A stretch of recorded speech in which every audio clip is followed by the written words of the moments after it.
নমস্কার, আমি মধুরিমা। আমার নতুন একটি ব্লগে আপনাদের সকলকে অনেক অনেক ওয়েলকাম জানাই। এটি আজকে আমাদের কুর্গের দ্বিতীয় ব্লগ।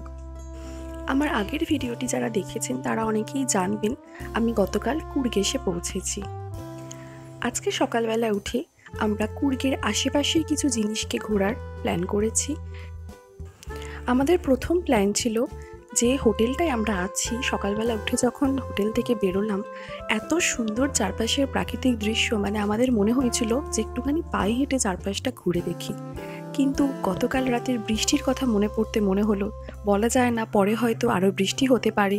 তার থেকে বরঞ্চ আমরা যে জায়গাগুলো দেখবো বলে ঠিক করেছিলাম, মানে যে মেন পয়েন্টগুলো, সেগুলোকেই বরঞ্চ আগে দেখে আসি। তো তার মধ্যে আমাদের এখান থেকে সব থেকে নিয়ারেস্ট ভিউ পয়েন্ট ছিল তালাকাভেরি। তালাকাভেরি হলো কাবেরী নদীর উৎসস্থল। আমাদের অনেকেই হয়তো জানবেন সাউথ ইন্ডিয়ার ওপর দিয়ে কাবেরী রিভার গেছে। তো এই কাবেরী রিভারের যেখান থেকে উৎপত্তি হয় সেই জায়গাটার নামই হলো তালাকাভেরি। এবং এই জায়গাটার ওপর একটা বিশাল বড় মন্দির স্থাপিত আছে পাহাড়ের একদম উঁচু জায়গাতে, মানে বলতে পারেন টপে। তো সেই মন্দিরটা এখান থেকে দেখা যাচ্ছে না, তবে ওই যে দূরে মেঘে ঢাকা পাহাড়ের চূড়াগুলো দেখা যাচ্ছে না, ওটাই নাকি তালাকাভেরির মন্দির। গতকাল রাতের বৃষ্টি হবার জন্য পরিবেশ ভীষণ ঠান্ডা আর ভীষণ শান্ত, স্নিগ্ধ, নিস্তব্ধ। আমরা খুব ভোরে মোটামুটি 5:30টার কাছাকাছি উঠে পড়েছিলাম, যাতে আমরা চারপাশের এই সিনিক ভিউটাকে এনজয় করতে পারি। কারণ বেলা বাড়লেই ট্যুরিস্টদের ভিড় বাড়ে, এবং আমরা যে হোটেলে আছি এখানে যেহেতু ব্রেকফাস্টের ব্যবস্থা ছিল, যারাই মোটামুটি তালাকাভেরিতে আসে মানে ঘোরার জন্য, বেলার দিকে তারা সকলেই ব্রেকফাস্ট করে, অথবা আরও বেলায় এলে তারা লাঞ্চ করে। তো যার জন্য ভিড় ভাড়টা লেগেই থাকে। তাই জন্য আমরা একদম ভোরবেলা 5:30টার মধ্যে উঠে পড়ে ঠিক করলাম যে চলো তালাকাভেরিটাই বরঞ্চ ঘুরে আসা যাক।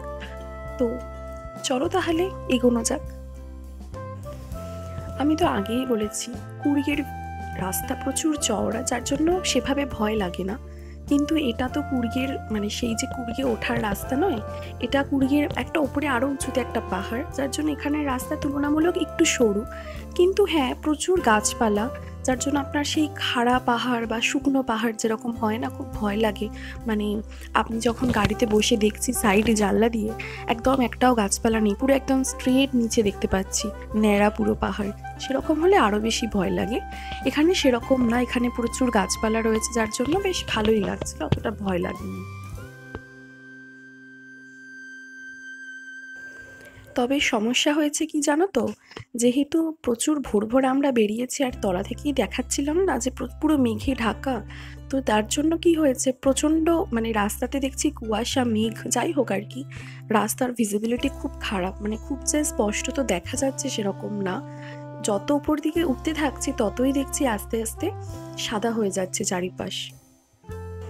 দেখো একটা সময় এরকম হলো পুরো সাদা, কিচ্ছু দেখা যাচ্ছে না। ইভেন প্রথম দিকে খাদের দিকে তাকালে তবু কিছু দেখা যাচ্ছিল, একটা সময়ের পর দেখছি যে খাদের দিকে তাকালে সাদা ছাড়া আর কিছুই নেই, মানে কোনো গাছও দেখা যাচ্ছে না।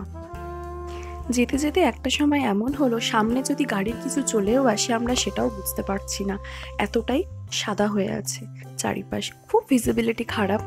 স্পেশালি যেগুলো ব্লাইন্ড টার্ন থাকে, তোমরা হয়তো জানো যারা পাহাড়ে বেড়াতে যাও, পাহাড়ে প্রচুর মানে ব্লাইন্ড টার্ন থাকে, যেগুলো হেয়ারপিন বেন্ডও বলে, সেইগুলোতে গাড়ি তুলতে ভীষণ অসুবিধা হচ্ছে। কারণ এটা তো পাহাড়ে উঠছি আমরা, তো উঠলেই হেয়ারপিন বেন্ড তো থাকবেই।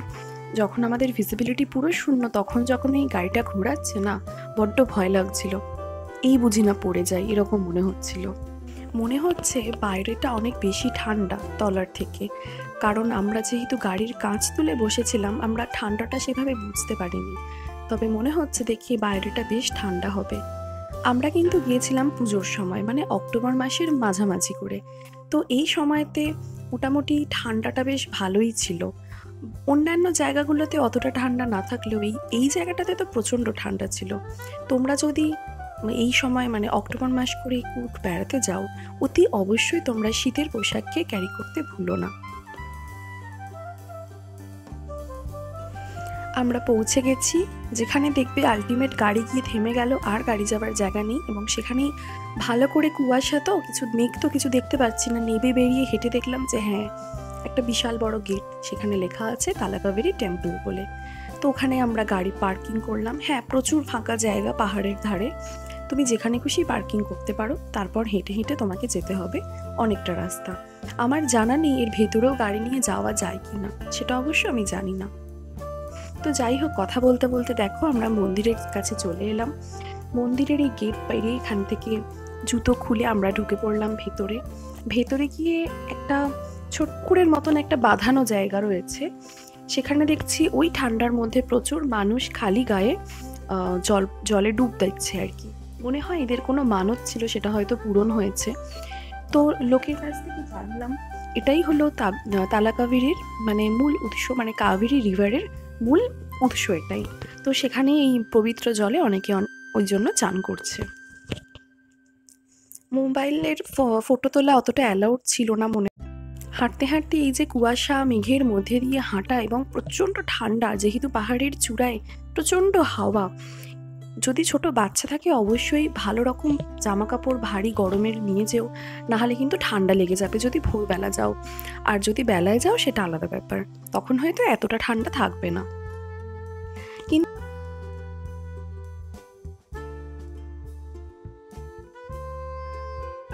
এই যে ভোরবেলা নিস্তব্ধ, চারিপাশে একটাও লোক নেই, শুধু মনে হচ্ছে আমরাই এসেছি এত উঁচুতে, আর একটাও মানে কোনো আওয়াজ নেই। আমরা যারা শহরে থাকি তারা এত আওয়াজের মধ্যে থাকি, এইটা যেন মনে হচ্ছে নিস্তব্ধ নিরিবিলি, এত সুন্দর।